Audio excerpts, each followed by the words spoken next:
Meu nome é Marlow Dickel, eu sou orientando do professor Marcelo Haunsel e vou apresentar para vocês o meu trabalho, né, minha dissertação de mestrado, que é um exergame para estímulo de AVD de vestir para autistas. Então, passando o roteiro aqui, né, a gente vai começar fazendo uma introdução do trabalho, passando da fundamentação teórica, revisão da literatura, o projeto do jogo e o planejamento dos próximos passos. Então, trazendo a introdução, né, o diagnóstico TEA, ele causa um impacto variante na vida do indivíduo, né, TEA sendo transtorno do espectro autista.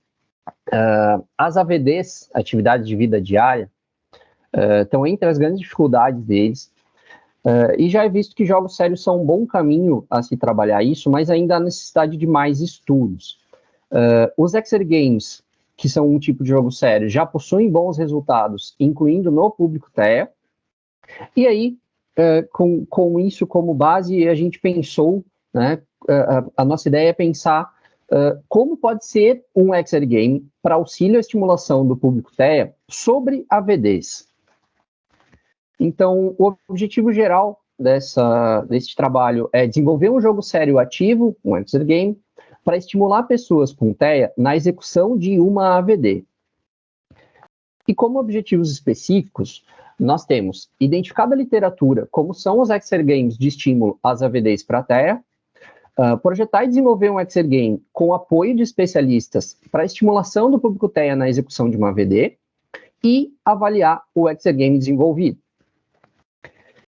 Então, o escopo do trabalho é, primeiramente, utilizar o console TTEA, que foi apresentado em 2022 por Trindade Pereira e Haunsel como base tecnológica, trabalhar a AVD de vestir, permitir ao especialista configurações e personalização desse jogo, e também que esse jogo seja voltado a autistas que tenham condições motoras e cognitivas de jogá-lo. O percurso metodológico que nós percorremos até então, e vamos percorrer até o final, é seguido de procedimentos e resultados, né? Então, nós fizemos uma revisão da literatura que nos levou às áreas de interesse. Isso nos levou a um levantamento com os UFEs, que transformou o nosso foco, que gerou o nosso foco. Desenvolvemos um projeto que gerou o GDD como ferramenta. Posteriormente fizemos, né, vai ser feito o desenvolvimento, até por isso a separação, né, e aí isso vai gerar o Exergame.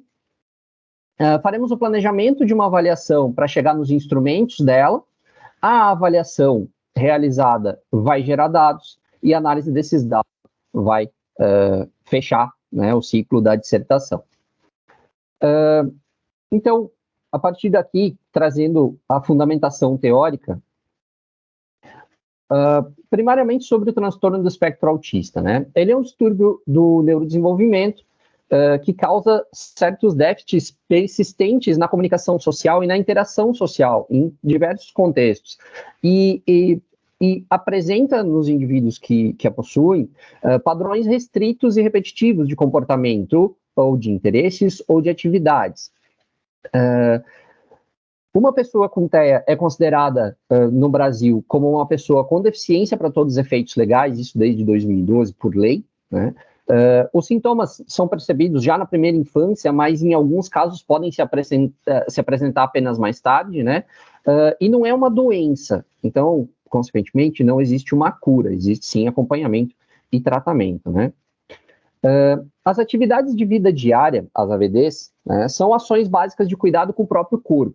Então, vestir, né, se inclui entre elas, e há diversas outras de fluxo diário, né, de necessidade diária para qualquer pessoa. E a compreensão dessas atividades e a realização delas pode aumentar a autonomia e ajudando, assim, né, o indivíduo, portanto, deve ser algo a ser estimulado. Apresentando jogos sérios, né, são jogos desenvolvidos para aprendizagem ou para treinamento, ou seja, com um contexto diferente que não só o entretenimento, e são desenvolvidos com a participação de especialistas, tendo como esse objetivo auxiliar um propósito específico, né, sério, e trazendo também o entretenimento que os jogos de videogame podem proporcionar, né? Como uma subdivisão, né, justamente por isso denominados muitas vezes de jogos sérios ativos, existem os Exergames, que são basicamente uma recente geração de games, né, que combinam atividades físicas e videogames, e incluem também atividades mentais, então englobam diversos aspectos de um indivíduo, né. E aí, trazendo no ramo das tecnologias, na área das tecnologias, eu apresento aqui, através dessa imagem, a ideia do Teteia, que é um console, né, uma torre para a teia, por isso Teteia. E aí, na ilustração aqui, nós temos 4 pontos, né, que apresentam o hardware dessa plataforma, o hardware desse console, que são, no A, um projetor, no ponto B, uma câmera, né, disposta, o ponto C é um computador, e o ponto D é a própria caixa invólucro, ou a base, né, de uso desse console, perdão. O objetivo desse console é auxiliar na terapia de processamento sensorial dos autistas, utilizando uma projeção interativa de baixo custo, provida de jogos sérios. Então, aqui tem uma imagem, né, ilustrando uma das possibilidades mais simples dessa plataforma, né? E aí, ao lado, a gente tem uma nova visão, né, uma nova formatação desse console, também com os mesmos elementos, mas através de uma base um pouco mais simples, né? E além dessa parte de hardware, esse console também tem o software. Esse software é composto por várias partes, né? Ele tem um menu de jogos, tem um sistema de rastreamento do jogador, como a gente pode ver nas duas imagens, na primeira e na segunda, né? Ele tem também um sistema de calibração para demarcar esses pontos ali, correção da perspectiva também, e a própria projeção e o processamento dos jogos, que é feito toda essa parte de software, né? Utilizando o Python, o MediaPipe e o OpenCV. Como metodologias utilizadas nesse trabalho, a gente tem algumas referências no ABA, foi utilizado também o questionário POP, o PID, que é para envolvimento de especialistas, um GDD, Game Design Document, e foram realizadas também 5 avaliações de design de jogos para crianças com TEA. Então, trazendo agora, né, a revisão da literatura, foi feito uma pesquisa terciária, né, um mapeamento sistemático da literatura em 5 bases internacionais, entre as principais existentes, né. A frase de pesquisa montada foi trabalhada para buscar tanto a palavra autismo ou seus derivados, por isso autismo com asterisco, ou ASD, né, que é a tradução em inglês, né, do transtorno do espectro autista, a sigla, né, e game ou exergame para buscar todas essas variantes. Após a aplicação nessas 5 bases dessa frase de pesquisa, com as necessárias variações, de 1.148 artigos, através de 8 critérios de inclusão e de exclusão, chegamos a 15 trabalhos, e depois da leitura foram eliminados mais 2, resultando em 13 trabalhos relevantes. Também foi realizada a busca em 5 bases nacionais, mas sem inclusões, então permaneceram esses 13 trabalhos. Eles concluíram, né, nos levaram a concluir que os jogos sérios nos aspectos cognitivo, motor e social trazem bons resultados já. Nos Exergames também há benefícios diversos, alguns desses trabalhos eram específicos de Exergames. Poucos dos jogos eram para AVDs, então essa era uma área ainda a se trabalhar, né? E o envolvimento de especialistas também pode ser algo que pode potencializar a eficácia dos jogos. Também temos 5 trabalhos relacionados que foram observados: o Moviletrando, FutureGene, Repeteia, Carteia e o Pensar e Vestir, entre os anos de 2003 e 2023, e todos eles tiveram utilização ou desde a sua criação ou foram utilizados em algum momento, em algum trabalho com o público TEA, incluindo um deles, o Pensar e Vestir, que trabalhou a AVD de vestir, e o Repeteia e o Carteia, que foram desenvolvidos nessa mesma plataforma, nesse mesmo console, o Teteia. Trazendo agora o foco para o projeto do jogo. Primariamente, foi feito após essa análise anterior, né, após esse levantamento anterior, foi feito um formulário cuja ideia era compreender quais características de TEA poderiam ser apoiadas através de um Exergame. Com 60 respondentes, chegou-se à conclusão de que as atividades de vida diária eram um enfoque a ser trabalhado nesse momento. Então, foi trabalhado a partir disso a idealização das atividades de vida diária. Foi aplicado posteriormente o questionário POP, que é um questionário cuja intenção é verificar se é recomendado o envolvimento do usuário final, nesse caso os jogadores, né, o público TEA. Então, esse questionário nos levou à conclusão de que não era interessante envolver o usuário final, e com uma confiança de 82% nessa resposta. Posteriormente, foram realizadas as reuniões do PID, 12 reuniões, mais de 1000 minutos de reunião, e 68 participantes diferentes, tiveram algumas repetições, né, mas foram 68 pessoas diferentes, de 5 áreas profissionais diferentes, mais estudantes da área de jogos e mais público TEA também foi envolvido, 2 pessoas também participaram dessas reuniões. Foi desenvolvido também o GDD, Game Design Document, deste jogo, né, do Vestea. Este nome, né, foi idealizado também durante essas reuniões do PID, né. Então, ele foi feito num formato de apresentação para ser trabalhado durante as reuniões, e se dividiam em 3 etapas. A primeira era explicar o objetivo dessa reunião, a segunda era apresentar o status atual do projeto, e a terceira é gerar uma discussão sobre o projeto para que nós pudéssemos alimentar e evoluir esse desenvolvimento do projeto, né, e evoluindo o status atual dele nas próximas reuniões.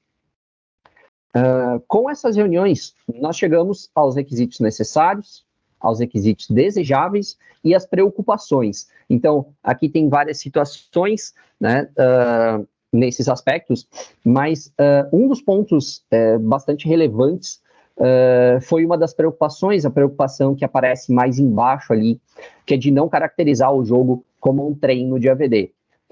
O treino de AVD só pode ser feito por profissionais específicos, né? Então não pode ser feito, por exemplo, por professores, né? Não pode ser feito em qualquer ambiente. Então a nossa ideia é disseminar esse jogo, é espalhar esse jogo por diversos tipos de campos. Então, consequentemente, a nossa ideia é não caracterizar ele como um treino para não restringir seu uso. Aqui eu já apresento um esboço do que seria essa tela de jogo, né? Então é importante sempre lembrar que é uma projeção que vai ficar no chão, né? Essa plataforma, o Teteia, o console Teteia, ele projeta no chão, né, a área de jogo. Então é isso aqui que o jogador vai ver no chão para poder jogar. Então, essa tela, né, é dividida em 2 partes. A parte superior tem o HUD ali, que tem umas informações básicas do jogador, fase, nível, o desafio que ele está, quantos pontos ele tem, e o desafio apresentado no canto superior direito ali. E a parte de baixo é a área de jogo em si. Então, primariamente aparece essa parte aqui. Depois, o jogo apresenta a marcação da posição inicial do jogador. Então, ele vai apresentar uma marcação ali na parte inferior da projeção para que o jogador se movimente até lá. Em seguida, o jogo vai apresentar um labirinto e fotos de peças de roupa, onde pelo menos uma opção vai ser correta e pode haver uma ou mais incorretas também. Então, nesse caso aqui, a gente tem no canto superior esquerdo o que seria a opção correta, né, que é uma camisa, que se encaixa com o desafio ali de ser o calor, de ser a parte superior do corpo, E temos a opção incorreta no canto superior direito da área jogável, que seria uma saia que até encaixa com o calor, mas não encaixa com a parte superior, né? E aí, em vermelho, nesse caso, nós temos as paredes do labirinto. E um outro ponto interessante de destacar é ali embaixo, junto aos pés do jogador, né, o que representa os pés do jogador, isso não é projetado, mas é para representar o posicionamento do jogador apenas, tem um círculozinho laranjado que é a representação do movimento do jogador. E essa imagem até explica por que também. Porque pode ser que, de repente, dependendo do tamanho da projeção e outras situações, pode ser que os pés do jogador sejam maiores do que o espaço que ele tem para caminhar nesse labirinto. Então, essa bolinha, ela vai se variar também, né? Do mesmo jeito que as paredes vão variar conforme a projeção. Então, a ideia é mover esse círculo pelo labirinto. E aí, a ideia é que o jogador, se movimentando, mova essa bolinha pelo labirinto até colidir com a roupa escolhida. Então, aqui eu apresento uma animação simulando o que seria, né, essa situação. O jogador vai fazer vai guiar, né, a bolinha pelo labirinto até chegar no destino final que ele deseja escolher. Além disso, né, podem haver algumas outras situações. Pode acontecer, por exemplo, uma colisão, um toque numa parede do labirinto. Então, se isso acontecer, e eu vou dar um play aqui para simular também, então, está movendo, mas colidiu com uma parede. O que vai acontecer? O jogo vai mostrar essa colisão, ele vai deduzir um ponto ali na contagem de pontos do jogador, ele vai emitir um som também, aqui a gente não está representando isso, mas vai emitir também um sinal sonoro, e aí o jogador vai poder continuar a se deslocar até a roupa que ele deseja escolher. Então, nesse caso, muda a cor, muda a pontuação lá em cima também, e aí o jogador pode prosseguir, né? Nesse caso aqui ele está fazendo um caminho, inclusive, de voltar, digamos assim, né? Ele poderia ter ido para o outro lado também, isso não interfere, ele não precisa voltar para onde ele saiu, mas foi só a ilustração mesmo dessa situação. Além disso, tem todas as outras situações, né, também também com sinais sonoros, também com demonstrações de que o jogador atingiu com sucesso o objetivo, ou seja, ele escolheu a roupa correta, ou de que ele não escolheu a roupa correta. Tudo isso vai trabalhar com efeitos visuais, com apresentações visuais que vão esclarecer se o jogador acertou ou se o jogador errou, né? E também efeitos sonoros e todo um fluxo, né, que vai acontecer a partir dessas situações também, mas aqui eu trouxe essas duas para simplificar um pouquinho a apresentação deste contexto do jogo, né? Trazendo agora um pouquinho dos aspectos de desenvolvimento e idealização aqui das fases e dos níveis desse jogo, né?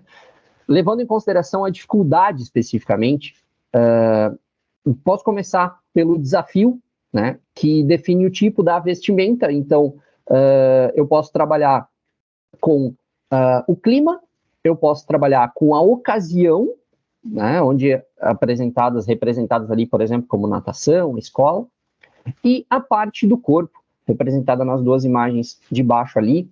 E o objetivo disso é a classificação, né, trabalhar a classificação no jogador. Isso nos levou a ter as fases definidas, né, a partir desses critérios. Então, como são 3 critérios diferentes, o clima, a ocasião e parte do corpo, nós vamos ter 3 fases. Então, numa dessas fases, ele vai sortear um critério por desafio, na fase 2, ele vai sortear 2 critérios por desafio, e na fase 3, ele vai sortear um de cada critério, né? É importante destacar que os critérios não vão se duplicar. Então, não vão ter, por exemplo, 2 critérios de ocasião ou 2 critérios de parte do corpo. Vai ser sempre um de cada, né? E aí, um outro aspecto da dificuldade são os níveis. Cada fase vai ser composta por 15 níveis, que vão variar através de alguns aspectos, né? Mas os objetivos são trabalhar a classificação também, ainda, o controle inibitório e a flexibilidade cognitiva, porque vão ser trabalhados 3 três situações para isso. A primeira vai ser a quantidade de vestimentas que vão ser exibidas simultaneamente. Pode ser entre 2 ou 3.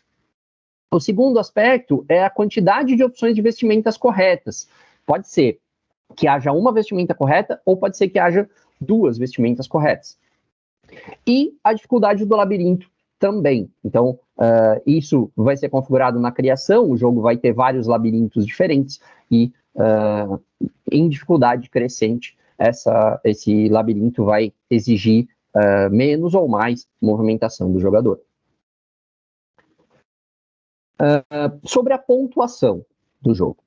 Primeiro, ele tem influência do ABA, né? Aqui que entra o ABA, porque a ideia é considerar um nível de ajuda, um nível de autonomia, né, do jogador, apenas reforços positivos para evitar frustração, e não tem game over, não tem finalização, não tem encerramento do jogo, seja por tempo ou qualquer outro aspecto nesse sentido.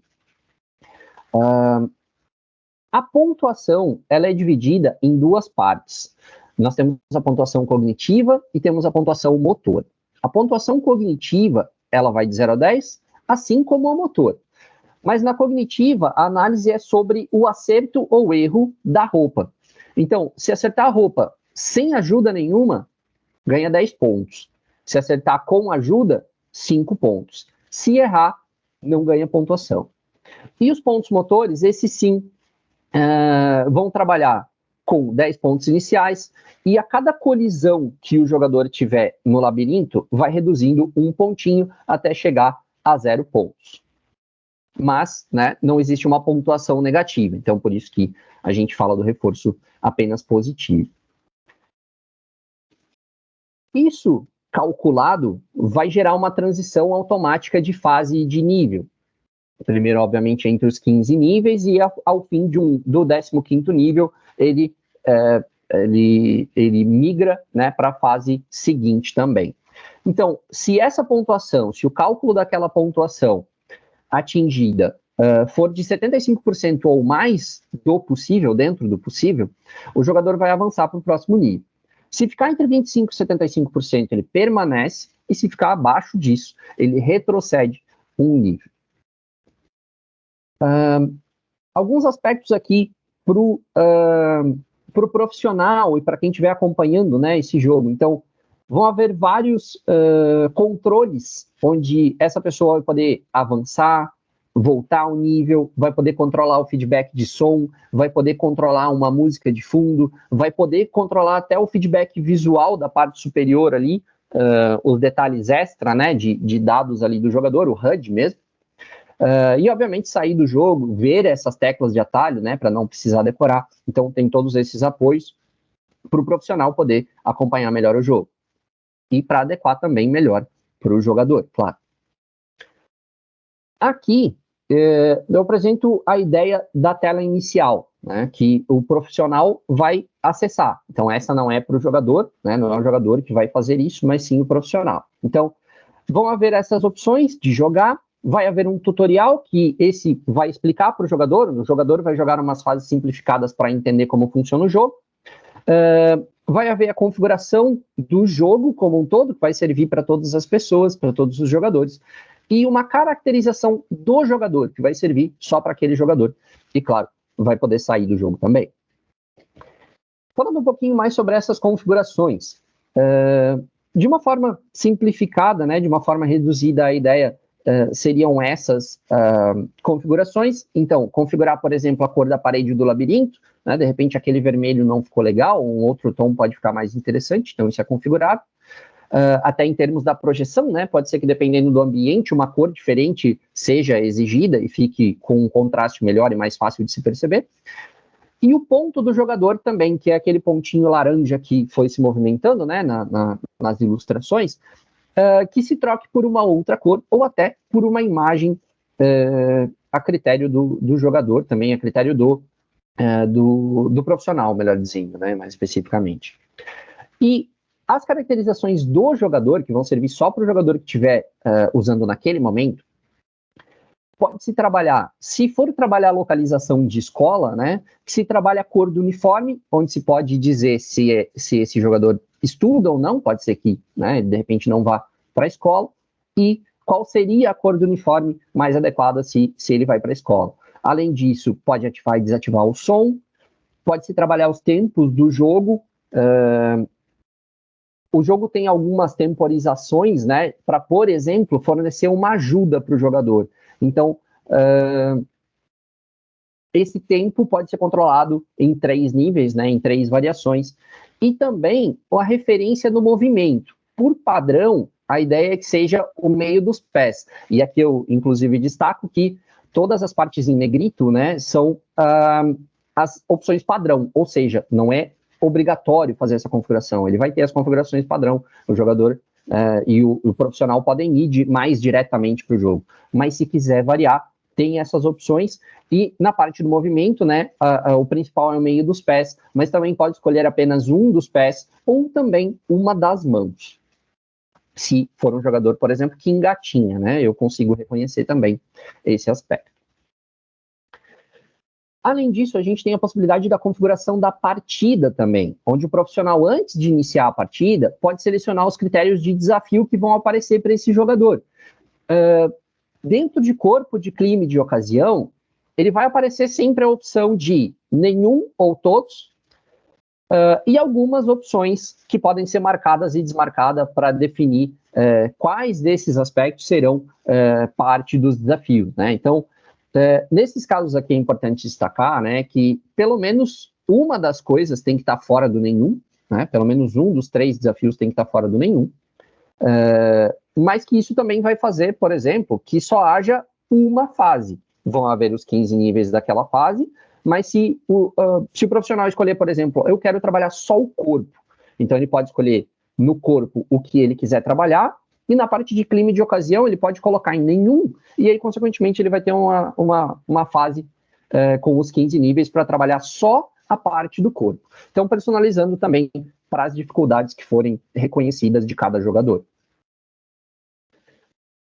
O jogo também vai ter coleta de dados. Em um contexto, vai ter coleta de dados de entrada, que vão ser os dados por jogador, que são algumas informações de reconhecimento do jogador, e reconhecimento de configurações desse jogador. Por exemplo, é do jogador saber se ele quer o som ativado ou não, né? Se para ele o som ativado é interessante ou não, né? E algumas definições nesse sentido. E de saída, ou seja, de interesse do profissional, vão ter 2 tipos de dados. Os dados por sessão, que vai ser um compilado daquele dia de uso de todas as fases e níveis que foram percorridos durante uma sessão em que o jogo foi aplicado, e também os dados detalhados, que vão ser literalmente de cada ação feita ou pelo próprio jogador, de uma movimentação, ou de uma colisão, por exemplo, ou de uma escolha correta ou uma escolha incorreta, assim como do próprio profissional, quando ele pausar, quando ele tirar o som, recolocar o som, coisas nesse sentido, e também no próprio jogo, apresentando quais foram os desafios, quais foram as vestimentas apresentadas, qual era para ser a correta, ou quais eram para ser as corretas, enfim, todas as definições feitas pelo jogo ou pelas pessoas que estão trabalhando com o jogo vão ser coletados nesses dados detalhados. Com tudo isso elaborado, né, foram aplicados 4 checklists de verificação. O primeiro de Aguiar e companheiros, né, onde a ideia é avaliar os aspectos de execução do jogo e todos os aspectos foram atendidos. O segundo foi o protocolo Alvina, cuja ideia é orientar o desenvolvimento e validação de tecnologias baseadas no ABA para tratamento do público TEA. Nesse caso aqui, 16 critérios foram atendidos, 5 não são aplicáveis, e aí, né, o trabalho escrito ele tem as justificativas disso, e 4 desses critérios não foram atendidos. De Carlier, com seus companheiros também, o questionário, o checklist, né, que é uma guideline para o design de softwares ou de jogos sérios que sejam voltados para crianças com TEA, as 10 diretrizes foram atendidas, e De Valença, Hounsel e Gasparini, há um checklist de diretrizes a serem seguidas no desenvolvimento de jogos sérios para crianças. Nesse caso, 36 das 40 diretrizes foram atendidas, e as 4 não atendidas foram justificadas. Então, tudo isso leva a querer que o jogo está sendo desenvolvido, né, e passou pelo caminho certo. E aí, apresento também o planejamento das nossas próximas etapas, já através até de uma tabela, né, para organizar um pouquinho melhor e ilustrar um pouquinho melhor. Então, eu apresento aqui de maio a dezembro, né, todo o fluxo que vai ser percorrido de mês a mês. Então, para o mês que vem e para o mês de junho, a ideia é fazer a escrita e tramitação do projeto de avaliação para o nosso comitê de ética, desenvolver o MVP do jogo, ou seja, o mínimo viável, né, o produto mínimo viável desse jogo. No mês seguinte, a gente começa com a avaliação piloto e o desenvolvimento complementar, né, as alterações, as aprimorações desse MVP, né? Em agosto isso se continua também. Em setembro será feita a avaliação completa. Em outubro, tanto a manutenção quanto a análise estatística. Em novembro, conclui-se a escrita da dissertação, e em dezembro a defesa, a priori marcada para o dia 12/12. Então, agradeço, né, a atenção de todos. Esse é o trabalho, um Exergame para estímulo de AVD e de vestir para autistas. Muito obrigado, e volto a palavra ao professor Marcelo Hounsel.